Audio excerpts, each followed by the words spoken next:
Welcome back to Grandma Jane's World. And today I'm going to attempt to make an orange date bread.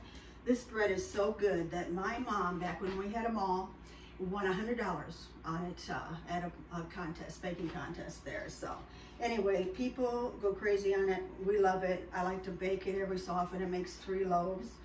And it's just really, really good. So anyway, did you miss me as a vampire? That was fun. Anyway, we're gonna start with, I use shortening, not butter. So we're gonna start with 1 cup shortening. In fact, I think I will just read off the recipe to you first.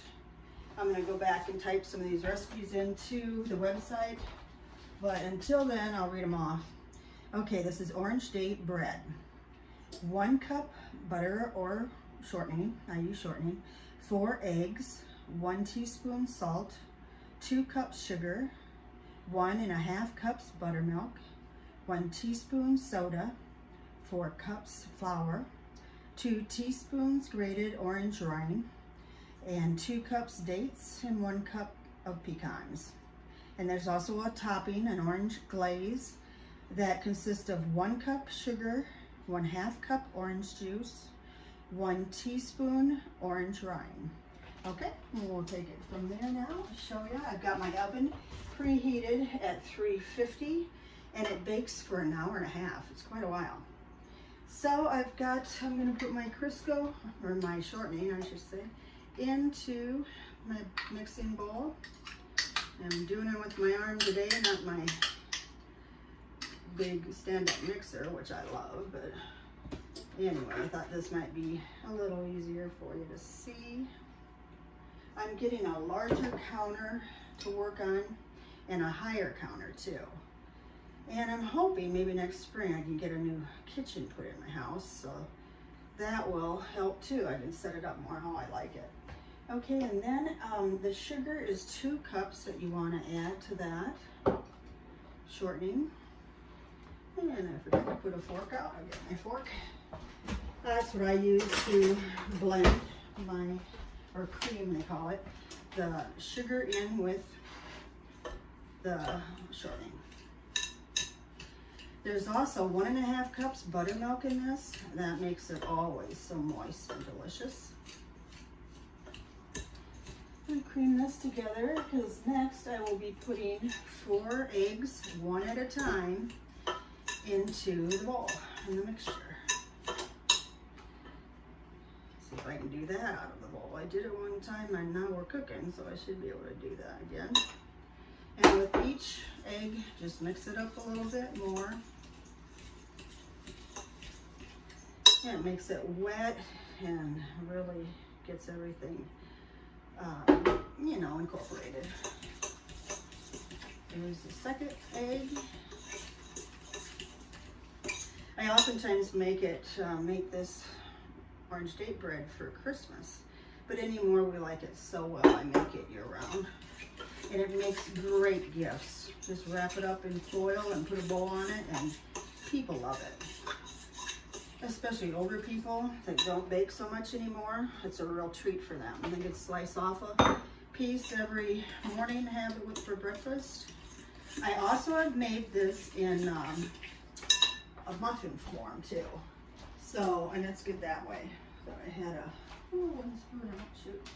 Anyway, okay, now I got the 4 eggs in. And then it calls for 4 cups of flour.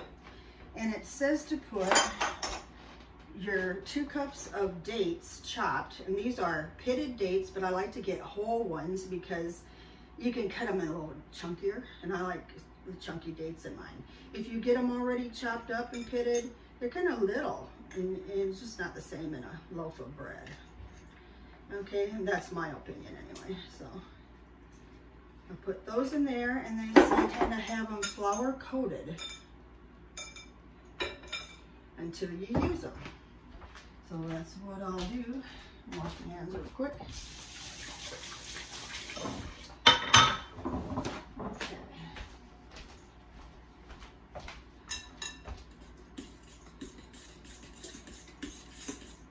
All right. right, this is ready for the next step, where I'm gonna put a cup and a half of buttermilk into those ingredients. It was my great aunt, who was an awesome lady. She was in plays, she was musical, she was a very good church woman, she was athletic, she was awesome. We made homemade ice cream with her. She had us overnight. She never had children of her own. So my mom, which would be her niece, mom's kids, like me, were like her own kids. And she treated us like $1,000,000, did special stuff with us, and she's just wonderful. But besides all that, she was an awesome cook. So, you know, this is her recipe. Okay, 1 teaspoon of soda and 1 teaspoon of salt.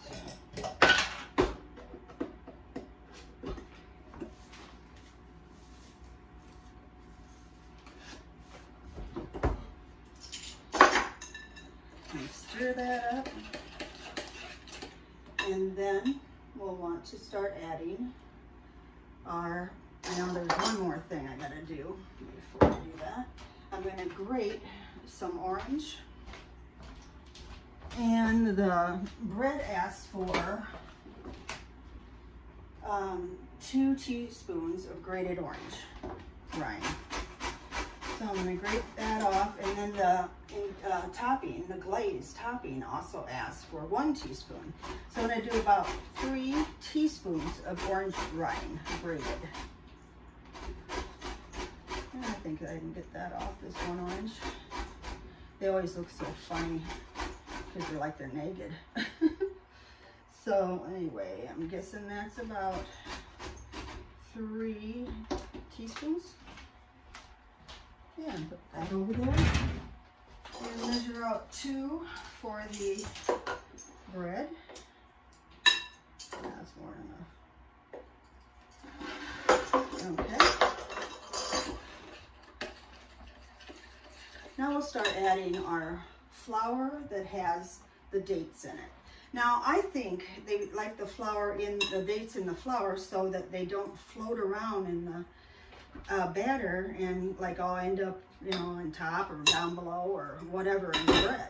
That's what I'm thinking, but maybe it's just to add a little coating to the date. And we'll just add a little bit of that on at a time as we can mix it in.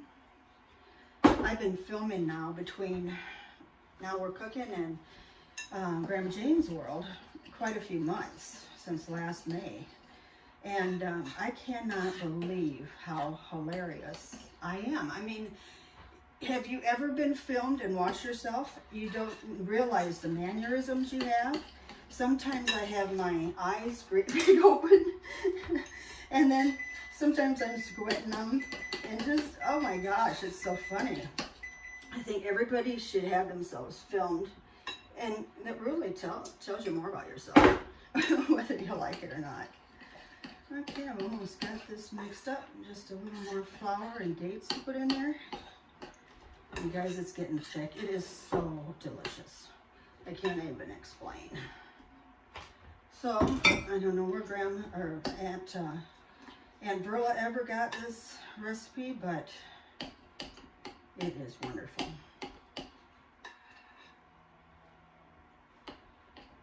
Her favorite color was purple, and I remember the last time I saw her, I gave her a bouquet of my lilacs that were in my yard, and she just was screaming almost. She was so happy.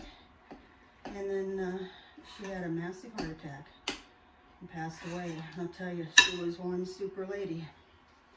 There can't be any super better than that, I swear. Okay, then I'm going to show you what I do with the loaf pans. I have already placed 3 regular size loaf pans side by side and drawn a marker around them with the division of each one on wax paper. And then I'm just going to cut this out because they want them to be wax lined. You can also put Crisco, you know, along the sides of them if you want. And you just cut these out. That's the quickest, easiest way for me to do it. And it really does make taking them out a lot easier. So you could use parchment paper. I have that too. I've always done it this way, so you know, old habits are hard to break sometimes. Okay, then I'm going to use a little spray to spray the insides of each loaf.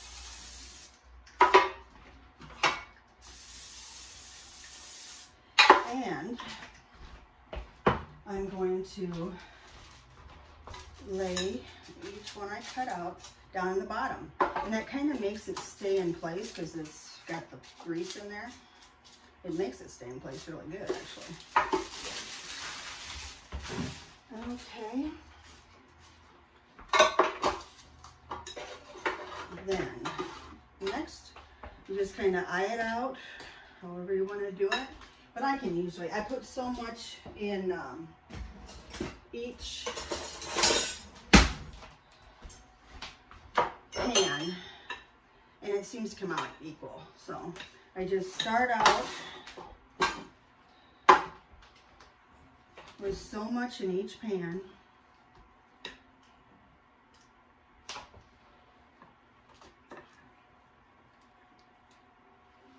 I usually can guess that pretty good. We'll see how it come out. Okay.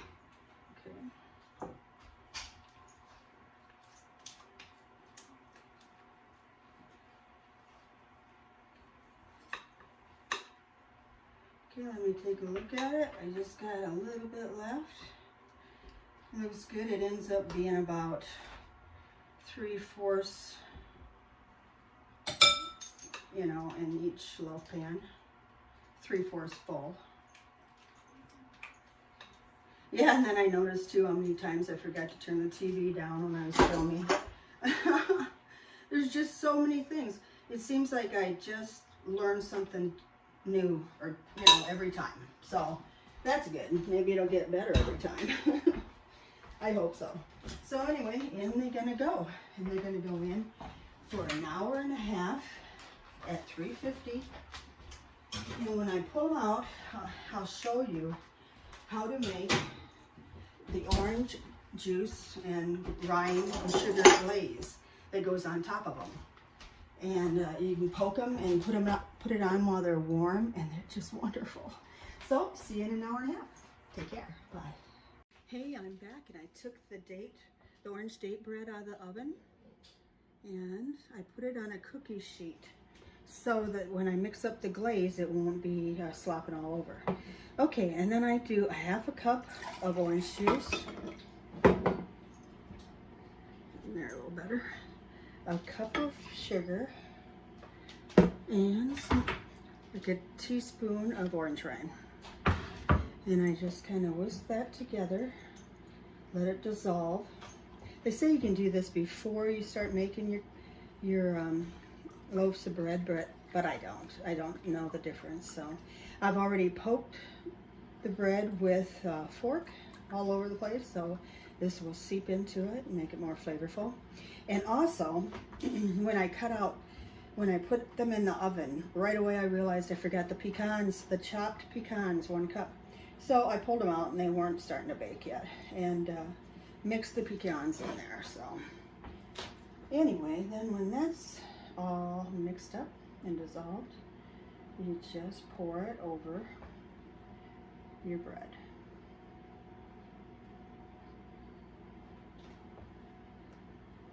And I let it cool and set a little bit before I take it out of the pan and slice it up. Or wrap it up, because I know a couple of these are going to be gifts. And it is nice to have 3 of them at one time, so you can keep one yourself and give away 2. So anyway, You guys have a great holiday, or anyway, a Halloween weekend. And I'll be having my foot up for a while, but I'll be back with you soon. Take care. Bye.